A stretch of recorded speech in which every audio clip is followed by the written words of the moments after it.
Assalamualaikum warahmatullahi wabarakatuh.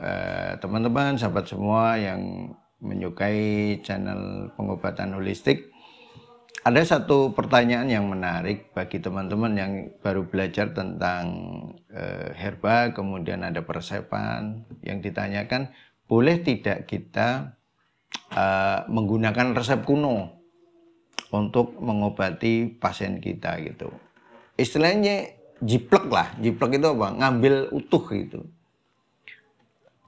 Kalau ditanyakan begitu ke saya jawab bisa iya, bisa tidak. Itu. Jadi kembalikan lagi kepada situasi orang tersebut. Jadi kita kalau resep lama, ya resep lama, kita harus belajar dulu saat itu disusunnya untuk kasus apa, dengan situasi seperti apa. Itu. Maka bisa diterapkan tidak pada kasus yang sekarang dengan situasi yang sekarang. Paling tidak situasinya harus sama. Sebagaimana hadis Rasulullah tentang berkisah tentang apa, di suatu apa, kemudian Rasulullah menyampaikan sesuatu. Maka ketika kondisi sekarang, kondisinya sama, sesuatu sama, maka hadis itu ditempatkan di situasi ini, gak ada masalah. Maka relevan aja. Artinya, kita mengambil plek dari komposisi yang ada seperti itu bisa asal syarat pemberian herba ini di masa itu sama dengan kondisi di masa sekarang. Contoh misalnya kita ambil tonik darah. Tonik darah ada berapa resep itu. Di tonik darah itu ada berapa resep, nanti kita akan melihat kekuatan resep itu. Misalnya tonik darah ada tangkui pasti. Nah, kok di situ ada paiso misalnya ada paiso, kemudian tidak ada sudihuang atau sudihuang atau yang satunya hosowu. Ini berarti dia tonik darah murni, tonik darah dan yin murni, tapi tonik darahnya dominan dibanding yinnya. Tapi kalau sudah ada sudihuang, kemudian ada hosowu, berarti ini tonik shejing, jadi darah dan jing. Itu lebih dalam lagi, ini biasanya katanya dengan hormonal, kekurangan hormonal dan sebagainya, terus kekurangan hormon pertumbuhan dan sebagainya. Nah, nilai kelembabannya, ini lembab, kedinginnya lebih dominan, ini lembabnya banget itu, jadi kelembabannya jadi kental. Makanya ada persyaratan di situ. Persyaratannya ketika menyusun ini harus dibuang, ditahan kelembabannya.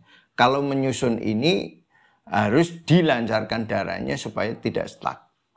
Kalau ini dibuang kelembabannya, dihangatkan supaya tidak muncul stuck. Jadi ada persyaratan di sini, ada pelancar darah, ada persyaratan di sini anti lembab dan pelancar darah. Kemudian juga ada tonikum, energi supaya menjaga ini tidak. Ini biasanya persyaratannya kayak gitu.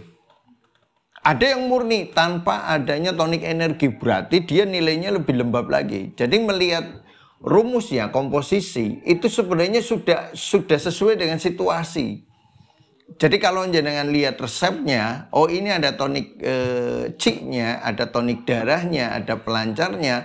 Dengan ini hanya tonik darah murni tanpa pelancar misalnya, maka situasi tubuh yang akan diberikan pasti beda. Nah pertanyaannya, jenengan mau mencomot yang mana nih resep ini? Kadang kita mencomot, saya udah pakai resep kuno, bikinan tabib ini situasi tabib yang terkenal, Anda bangga boleh, tapi ketika Anda comot tidak ditempatkan pada situasi yang dimaksud, maka bukan kesembuhan yang akan didapat, persoalan yang akan didapat. Atau setengah sembuh, setengahnya tidak. Jadi di persoalan satunya hilang, persoalan satunya muncul. Jadi dia kelihatan sembuh, tapi sebenarnya muncul satu proses penyakit yang baru, yang berbeda nantinya. Nah ini yang harus Anda pahami. Jadi kadang-kadang boleh nggak? Boleh, syaratnya Anda paham. Atau kemudian ketika Anda ada resep kuno, kemudian Anda melihat situasinya, oh ternyata orang Indonesia itu pola makannya beda. Cuacanya 2 musim aja, musim panas, musim dingin. Kalau di sana 4 musim. Kemudian Pola makan, cara makannya, kalau di sana banyak daging, di sini dagingnya kurang. Itu banyak makan biji-bijian. Terus nasinya sudah bukan nasi yang ada pekatulnya dan sebagainya. Berarti kan ada banyak persoalan nih.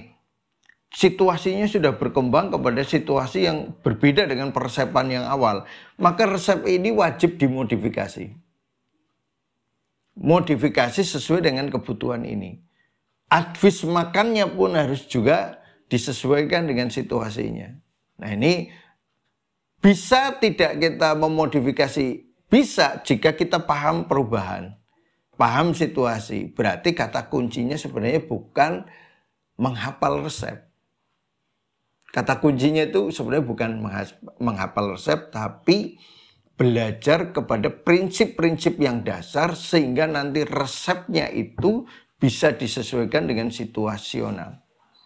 Dan Anda bisa mengambil resep dari buku-buku kuno itu ketika resep itu sesuai dengan situasi yang Anda hadapi. Itu.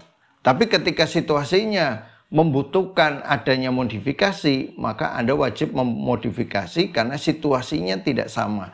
Ini barang ada tapi harus dimodifikasi karena situasinya berbeda. Nah ini wajib. Itu.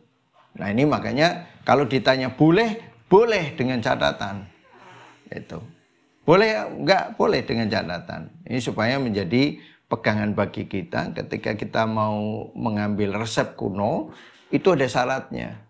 Anda harus tahu resep itu diberikan pada orang seperti apa, dalam situasi seperti apa, saat itu oleh pembuat resep ini. Ketika jenengan paham, silakan terapkan pada pasien jenengan karena situasionalnya sama.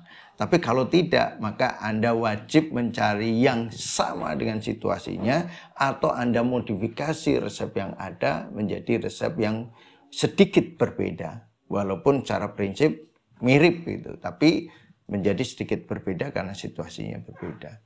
Nah ini untuk meminimalkan terjadinya satu kesalahan. Nah ini penting bagi teman-teman yang baru belajar dan lagi seneng ini, karena baru belajar belum bisa ngeracik, biasanya nyomot ininya, nyomot punya gurunya.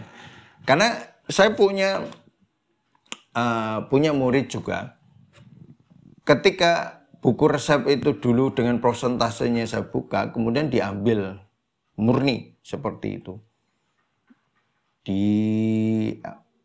Bukan diambil 1-2, semuanya diambil, kemudian dijual ulang. Tapi masalahnya Pak, dia tidak paham. Walaupun sudah ada persentase persenannya, tapi kenapa ini persentasenya sekian, cara kerjanya gimana, ini nggak ngerti. Hanya ya nggak bisa jual. Kacau. Maka yang bisa paham adalah orang yang memahami. Jadi orang yang paham dengan ilmu yang mendasar, dari dasar dia paham betul, terus terjadinya penyakit, bagaimana tanaman itu klasifikasinya, dia tidak terpengaruh dengan situasi orang ini buat resep ini enggak. Semua dia bisa baca. Jadi orang bikin resep, komposisinya apa, prosentasenya gimana, oh ini berarti cara kerjanya ini. Nah kalau toh dia waktu itu belum bisa menyelesaikan satu kasus ya, ini ada kasus ya, misalnya saya punya kasus, saya belum bisa menyelesaikan, ini harusnya resepnya begini, tapi kenapa dikasih ini nggak bisa. Terus ada orang bisa menyelesaikan kasus itu dengan resep yang mirip tapi ada tambahan apa, atau dengan resep yang berbeda. Begitu kita tahu resep itu, kita langsung bisa, oh ternyata yang belum saya pikirkan ini, sehingga terjadi kesalahan dalam menganalisa. Itu kecepatan memahami resep itu, dia cepat sekali, karena apa? Punya dasarnya.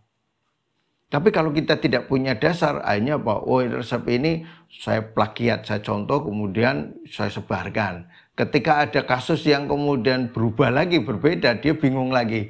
Akhirnya nyontoh orang lain yang sudah menemukan. Akhirnya dia nggak pintar sebenarnya.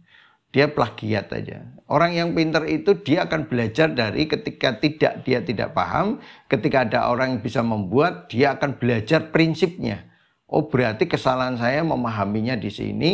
Karena komposisinya seperti ini, berarti prinsipnya, cara kerjanya. Akhirnya dia dapat ilmu baru. Suatu saat kemudian dia membuat resep yang sama dengan bahan yang berbeda.